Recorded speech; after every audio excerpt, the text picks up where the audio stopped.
सुनिएगा जरा ये गुज़िश्ता रोज क्या हुआ। पाकिस्तान की मुख्तलिफ वेबसाइट्स को भी हैक कर लिया गया है। टीवी चैनल्स और वेबसाइट्स पर दुश्मन मुल्क की जानिब से साइबर हमले किए गए हैं। साइबर अटैक पाकिस्तान के ऊपर किया गया है, पाकिस्तान के न्यूज चैनल्स के ऊपर किया गया है, पाकिस्तान के कुछ अहम जो वेबसाइट्स हैं उनके ऊपर किया गया है। पाकिस्तान में एक बड़ा साइबर हमला हुआ है। मुतअद्दिद टीवी चैनल्स, जिसमें बताया गया है कि सबसे बड़ा टीवी चैनल जियो न्यूज़ जो है, इसका ARY का समाका कुछ दीगर वेबसाइट्स के हवाले से बताया गया है, इनको हैक कर लिया गया और पाक फ़ौज के ख़िलाफ़ जो है कोई मैसेज चलाया गया। ये बताया गया है कि मोसाद ने किया है, इसराइल ने किया है।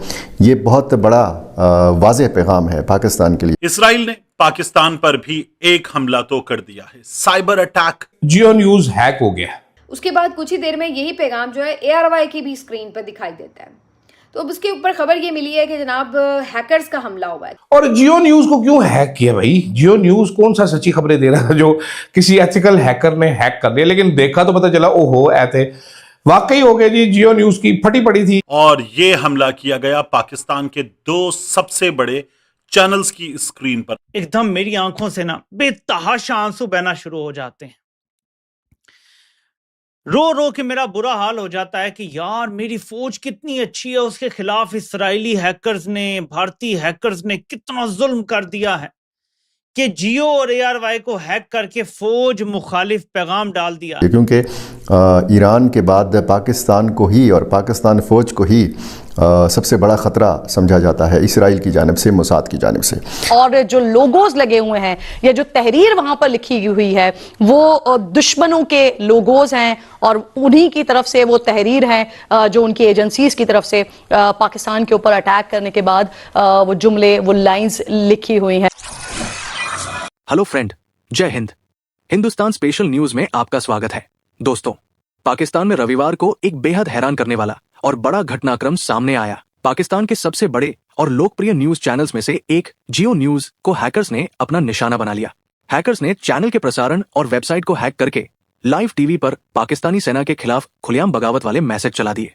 इस साइबर हमले ने पाकिस्तान के सुरक्षा और मीडिया तंत्र में हड़कंप मचा दिया है। हैकिंग के दौरान टीवी स्क्रीन पर जो संदेश दिखे वे सीधे तौर पर पाकिस्तानी अवाम को सेना के खिलाफ भड़काने वाले थे। जियो न्यूज की वेबसाइट और टीवी प्रसारण हैक होने के बाद स्क्रीन पर बड़े बड़े अक्षरों में लिखा नजर आया, your army is your enemy, तुम्हारी सेना ही तुम्हारी दुश्मन है।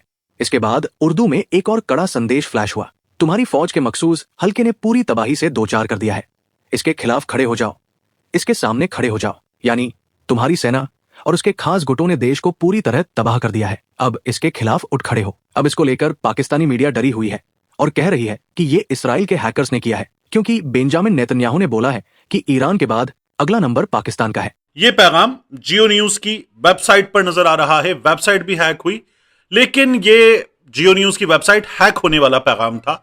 इसके अलावा यही पैगाम आपको वेबसाइट्स पर गूगल एड्स में नजर आएगा और इस पैगाम में मोसाद का पैगाम है।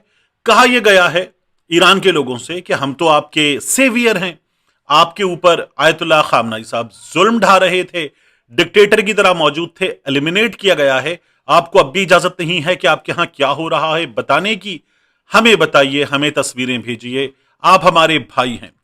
ये मोसाद का पैगाम है इसराइल के खुफिया इदारे का। एक दूसरा जो जियो न्यूज की स्क्रीन पर, ARY न्यूज की स्क्रीन पर चला, एक से जायद बार चला, अचानक दरमियान में चला, वो पैगाम क्या है? वो पैगाम ये है, ये पैगाम चला और इस पैगाम में लिखा हुआ है, तुम्हारी फौज के एक मखसूस हल्के ने पूरे पाकिस्तान को तबाही से 2-4 खड़ा कर दिया, इसके खिलाफ खड़े हो जाओ, जुल्म के खिलाफ खड़े हो जाओ। पहली नज़र में देखा, समझ नहीं आया ये क्या पैगाम है। चोई साहब जियो न्यूज़ पे आ रहा, फिर हमने अपनी आंखों से देखना चाहा, हमने चैनल ट्यून किया तो पता चला ओहो ये तो जियो न्यूज़ जो है वो हो गया। पहले मैं समझा पहली मेरी सोच थी कि ये कोई केबल टीवी वाले से गलती हो गई, उसने कुछ और कट कर दिया, वो जज्बाती हो गया, उसने कहा बड़ा बहुत हो गई है बस जी। आज भी आप लोगों ने मतलब एहतजाज करने लगे हैं लोग, आपने गोलियां चला दी, बंदे मार दिए, आप पागल के बच्चे हैं, आपको बंदे मारना तो इजी से ही काम हो गया। आज भी देखें कराची में तो चलो अमरीकियों ने मार दिया, आपने उनका क्या पट लेना है।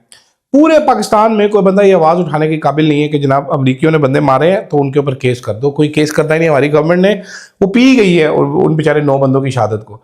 इस्लामाबाद में 3 बंदे शहीद कर दिए पुलिस वालों ने गोलियां चला के, 3 के 5 अभी तक 20-25 जख्मी कर दिए। हमारी पुलिस भी नेतन्याहू की पुलिस बनी हुई है, गोलियां चलाई जा रही है। ठीक है, तो ऐसे में मैंने सोचा किसी ने गुस्से में, फिर पता चला नहीं जी, जियो वालों की तो इस टाइम पैक हुई है, वहां पर तो हालत बुरी हुई है, वो क्या करे। इतनी प्यारी इतनी दुलारी अल्लाह की फौज, और देखे ना कितने बुरे हैं इसराइली हैकर्स, कितने बुरे हैं भारतीय हैकर्स के हमारी फौज के खिलाफ बयानियां बना रहे हैं। क्या बात यार, जबरदस्त नहीं खेल के वैसे जर्नैल। अब कुछ लोग कहेंगे इनके पास इतनी कैपेसिटी नहीं है, इतनी कैपेबिलिटी नहीं है, और जिनकी गोद में ये बैठे हुए हैं ये उनसे फरमाइशी भी करवा सकते हैं, लेकिन पाकिस्तान में जो फायरवॉल बंद करने का कह रहे हैं वो लगी हुई है अभी तक।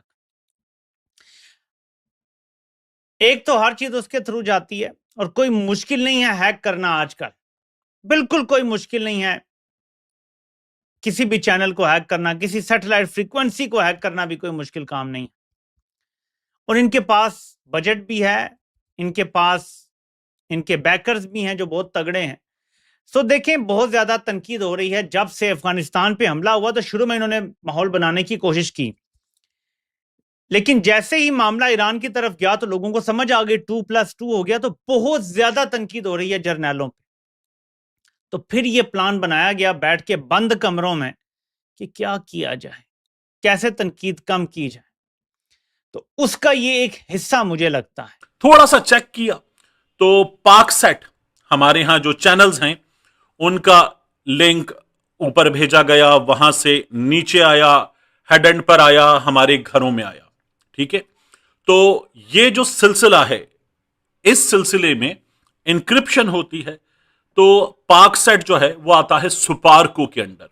हमारा जो स्पेस रिसर्च का इदारा है SUPARCO, SUPARCO, space and upper atmosphere research commission SUPARCO 1961 में बना था।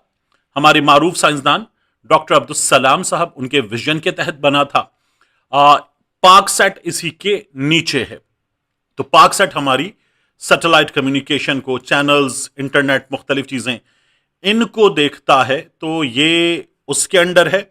यूं समझ लीजिए एक पाइपलाइन है। हमारा डाटा जो चैनल्स का है वो भेजा गया, आया, फिर हमारे घर तक आ रहा है। तो उस पाइपलाइन पर ये डाटा आ जाए, इनक्रिप्टेड हो, तो उस पर लॉक लगे हुए। तो समझ लीजिए कि जो इनक्रिप्टिंग है हमारी, वो जरा वीक थी। वो जो लॉक्स थे वो आसानी से खोल लिए गए, और जब लॉक्स खोल लिए गए तो अगले ने अपना ये पैगाम भेज दिया कि तुम्हारी फौज के मखसूस हल्के ने पूरे पाकिस्तान को तबाही से दो चार कर दिया। सीरियस है, बहुत सीरियस है जो किया गया, और हमारे हुक्काम को बहुत ज्यादा अटेंशन पे करने की जरूरत है इस पर। हमारा ये जो पूरा सैटेलाइट वगैरह का सिलसिला, इसमें हमारी डिपेंडेंस है, थोड़ी बहुत नहीं, बहुत ठीक ठाक डिपेंडेंस है चाइना पर। हम चाइना से कहते हैं जानिए अपना सामान लेकर जा रहा है स्पेस में, ये मेरे भी 2 बैग ले जा। तो हमारे सैटेलाइट जो हैं वो ऐसे लॉन्च होते हैं। इंडिया में ना ISRO Indian space research organisation, तो वहाँ इसरो है, चंद्रयान, मंगलयान, वो वहाँ अपना जो खला को मुसख्खर करने का प्रोग्राम है, दुनिया के बड़े मुल्कों की तरह वो काम कर रहे हैं। और हम कह रहे हैं यार तू जा रहा है तो मेरा सामान भी ले जा। ये हमारी डिपेंडेंस का हाल है। जाहिर है कि जितना हमारे पास है उसमें शायद इतना ही हो सकता है।